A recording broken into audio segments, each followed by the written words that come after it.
सिंध प्रांत के सक्खर में एक सिंधी परिवार में 23 मार्च 1923 को जन्मे थे। उनके पिता पेशुमल कालाणी और माता जेठीबाई थी। विद्यार्थी जीवन से ही वे क्रांतिकारी गतिविधियों में सक्रिय रहते थे। वे जब मात्र 7 वर्ष के बालक थे तभी हाथों में तिरंगा लेकर अपने बाल मित्रों के साथ अंग्रेजों की बस्ती में भारत माता की जय का नारा लगाते हुए निकलते थे।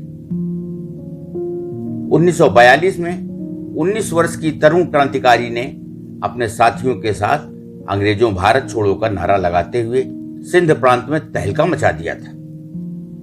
उनके उत्साह को देखते हुए प्रत्येक सिंधवासी में जोश आ गया। वे महात्मा गांधी के आह्वान पर विदेशी वस्तुओं का बहिष्कार करने का लोगों से अनुरोध करते थे। उनकी गतिविधियां बढ़ी तो प्रसिद्ध क्रांतिकारियों से उनका संपर्क हो गया।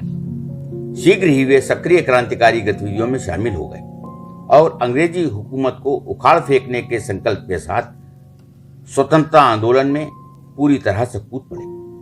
अत्याचारी फिरंगी सरकार के खिलाफ छापामार गतिविधियों व उनके वाहनों को जलाने में हेमू सदैव अपने साथियों का नेतृत्व करते थे।